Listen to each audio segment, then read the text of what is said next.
जय हिंद दोस्तों, त्यागी trading tips में आपका स्वागत है। इस वीडियो के अंदर हम बात करने वाले हैं रिन्यूएबल एनर्जी के अंदर काम करने वाली एक कंपनी जिसका नाम है Sterling and Wilson renewable energy. देखिए, ये शेयर पॉपुलर क्यों हो जाता है? कोई भी शेयर पॉपुलर इसलिए हो जाता है क्योंकि वो अच्छा पैसा बनाकर दे देता है। ये शेयर भी देखिए ज़बरदस्त इसने पैसा बना के दिया है। इसके लो से अगर इसकी हाई की कैलकुलेशन अगर हम करते हैं तो हम पाएंगे परसेंटेज वाइज में, देखिए 8 गुना पैसा लगभग इसने कर दिया है। कितना कर दिया है? 8 गुना पैसा इसने करके दे दिया है। जब बात आती है 8 गुने की तो सारे लोगों का दिमाग किसकी तरफ भाग जाता है? शेयर की तरफ भाग जाता है। देखिए, शेयर्स के अंदर बड़ी गिरावट, शेयर्स के अंदर बड़ी तेजी, ये दोनों ही चीज़ें आपको सिखाएंगी। रिकमेंडेशन किसी भी शेयर की नहीं है। यहाँ पर आपको एक जनरल इन्फॉर्मेशन में देता रहता हूँ। जहाँ पर शेयर्स गिरते हैं या शेयर्स के अंदर तेजी बनती है, कैसे कैसे तेजी बनती है, तेजी के बाद क्या होता है, ये सारी चीज़ें मैं एक्सप्लेन यहाँ पर करता रहता हूँ ताकि आपको स्टॉक मार्केट का प्रॉपर ज्ञान हो जाए और आप अपने से पोजीशन लेने में एलिजिबल हो जाए। ठीक है, रिकमेंडेशन नहीं है। फिर बता देता हूँ यहाँ पर, ये शेयर आपके द्वारा ही पूछा गया है। आप में से ही किसी ने पूछा है कि मैं बहुत बुरी तरीके से फंस गया हूँ, मैंने ऊपर की साइड में शेयर खरीद लिया है, आज 50% से भी ज़्यादा नुकसान देखने को मिल रहा है और मेरा सारा पैसा इसी कंपनी के अंदर लग गया है। सबसे पहली बड़ी गलती कि सारा पैसा ही इस कंपनी के अंदर क्यों लग गया। कोई भी काम बिना सीखे करोगे तो बड़ी दिक्कत आपको होने वाली है। कोई भी काम बिना सीखे करोगे तो बड़ी गलती होने वाली है और बड़ी प्रॉब्लम होने वाली है। प्रॉपर सीखने के बाद ही काम किया जाता है स्टॉक मार्केट के अंदर। सबसे पहले सीखना होता है कि काम कैसे किया जाता है। ठीक है, चलिए सबसे पहले हम यहाँ पर देखते हैं कि इस शेयर के अंदर कितनी गिरावट हो गई है। 1 साल का चार्ट पैटर्न हमने खोल लिया और यहाँ पर देख लिया कि ये 800 रुपये से गिरता गिरता नीचे की साइड में देखेंगे कि इसके अंदर कितनी गिरावट हुई है। लगभग यहाँ पर अगर हम कैलकुलेशन करते हैं तो 67% की लगभग गिरावट यहाँ पर देखने को मिल रही है। ठीक है, तो अगर एग्जैक्ट पॉइंट पे देखें तो 67% की है। यहाँ पर एग्जैक्ट देख लीजिए 65% की दिखाई दे रही है आपको। तो लगभग 67% की गिरावट यहाँ पर हाई से गिर गई है। कब से? 22 मई 2024 से लेकर 13 फरवरी 2025 तक की गिरावट ये मैंने आपको दिखा दी है। उसके बाद थोड़ी सी तेजी भी बनी है यहाँ पर। नीचे के लेवल से अगर देखते हैं तो कितनी तेजी बनी होगी यहाँ पर, ये भी देख लीजिए। नीचे के लेवल से ये देखिए, तेजी के बाद गिरावट और गिरावट के बाद तेजी, ये सिलसिला चलता रहता है। तो नीचे से 15% तेजी बन गई है जी। ऊपर से 67 गिर गया, नीचे से 15% हो गई। ये होता है जब बड़ी गिरावट होती है तो लोग फोकस करते हैं, खरीदारी करते हैं। वहाँ पर खरीदारी करने लायक है क्या नहीं है वो आपको समझना जरूरी है। कि सबसे पहले देखेंगे 1 साल के अंदर इतनी इतनी बड़ी गिरावटें हो जाती हैं तो घमंड बिल्कुल भी नहीं होना चाहिए, खासकर किस चीज़ का? ह्यूज क्वांटिटी मारने का। और ये बार बार मैं आपको बता रहा हूँ, आपका घमंड स्टॉक मार्केट बुरी तरीके से तोड़ के रख देगा और डंडा मार के बाहर कर देगा आपको। खासकर कॉल पुट इंट्राडे से बिल्कुल दूर रहना है। ये हर वीडियो में आपको बताई जाती है क्योंकि कॉल पुट के अंदर 10 में से 9 लोग अभी तक खत्म हुए हैं। जी मैं जीतूंगा, अरे मेरे भाई वो नहीं जीत पाए जिनके पास 10-10 सिस्टम थे, नॉलेज का भंडार था, पूरा टाइम था उनके पास, पैसे की कोई कमी नहीं थी, वो नहीं जीत पाए। आप कैसे जीत जाओगे? समझ में आता है। और साथ ही आपको देखना जरूरी है कि इंट्राडे में भी 10 में से लगभग 7 लोग अभी तक खत्म हो गए हैं। बचने का कोई मतलब नहीं है। और ऐसा नहीं कि स्टॉक्स खरीदने वाले बच जाते हैं, उनके अंदर भी दिक्कत परेशानी चलती है। लेकिन हाँ, स्टॉक मार्केट के अंदर आप आए हो तो स्टॉक्स को आप कितने भी दिन होल्ड कर सकते हो। इंट्राडे वाले सेम डे होल्ड कर सकते हैं, बस एक ही दिन, उसके बाद खत्म कहानी। अगर बात करते हैं कॉल पुट वाले, 7 दिन तक होल्ड कर सकते हैं या 1 महीने तक कर सकते हैं। तो वहां पर तो होल्डिंग ही नहीं है, यहाँ पर कम से कम होल्डिंग है। दूसरी बात, आराम से आप खरीद सकते हैं, एवरेजिंग भी कर सकते हैं। बड़ी गिरावट अगर किसी शेयर्स के अंदर होगी तो एक एवरेज करने का मौका भी आपको यहाँ पर मिलेगा। थोड़ा थोड़ा खरीदने का मौका मिल सकता है। बड़े बड़े स्टॉक्स गिरते रहते हैं, बड़ी बड़ी गिरावटें होती हैं, वहां पर आप खरीद सकते हैं। बड़ा बड़ा मौका मिलता रहता है। ठीक है, तो ये पूरा क्लियर हो गया कि बड़ी तेजी बनी थी, बड़ी गिरावट यहाँ पर देखने को मिल रही है। तो इसमें कोई अचंभे वाली बात नहीं है। बीच बीच में ऊपर नीचे होता रहता है। जब जबरदस्त तेजी बनती है तो उसके बाद जबरदस्त गिरावट हो जाती है। ठीक है, फिर बताता हूँ, रिकमेंडेशन कोई नहीं है। आपके द्वारा कोई फंसा हुआ है उसी को यहाँ पर एक्सप्लेन करने की मैं कोशिश कर रहा हूँ कि किस किस तरीके से फंसा कोई इंसान तेजी देख के, और उसके बाद देखिए अब गिरावट चालू हो गई है। यहाँ पर देखते हैं 6200 करोड़ का इस कंपनी का मार्केट कैप है। शेयर महंगा है, अभी भी महंगा है, देखना चाहिए 267 रुपये का। लेकिन हाँ, मार्केट कैप कम है जी। इतना तो भाग गया था महंगा, तब लोगों को नहीं दिखाई दे रहा था। देखिए, बड़ा प्लेयर महंगा हो सस्ता हो वो भगा सकता है किसी भी शेयर को।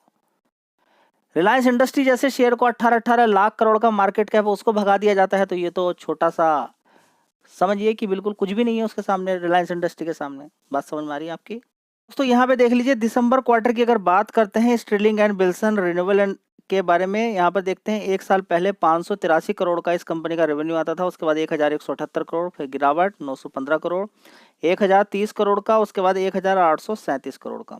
आजकल कंपनी ऐसी हो गई कि मार्जिन तो कुछ दिखाती नहीं है, आने वाले टाइम में इन कंपनियों के मार्जिन बढ़ते हैं तो बहुत अच्छी बात होगी। तो देखिए किस तरीके से 16 करोड़ का नुकसान होता था एक साल पहले, फिर 29 करोड़ का ऑपरेटिंग प्रॉफिट, उसके बाद 25 करोड़ का, 18 करोड़ का, 70 करोड़ का। तो रिजल्ट्स अच्छे ही आए हैं। 70 करोड़ का अगर कोई कंपनी ऑपरेटिंग प्रॉफिट दिखा रही है मतलब अच्छे ही रिजल्ट।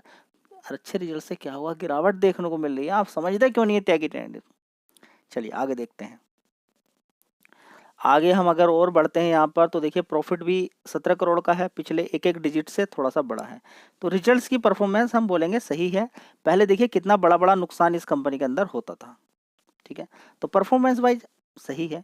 अब देखते हैं यहाँ पर ऐसा क्या हुआ है, किस प्लेयर ने बड़ा माल बेचा है जिसकी वजह से धुआंधार गिरावट हो गई है। सबसे पहले हम यहाँ पे देखेंगे प्रमोटर की होल्डिंग।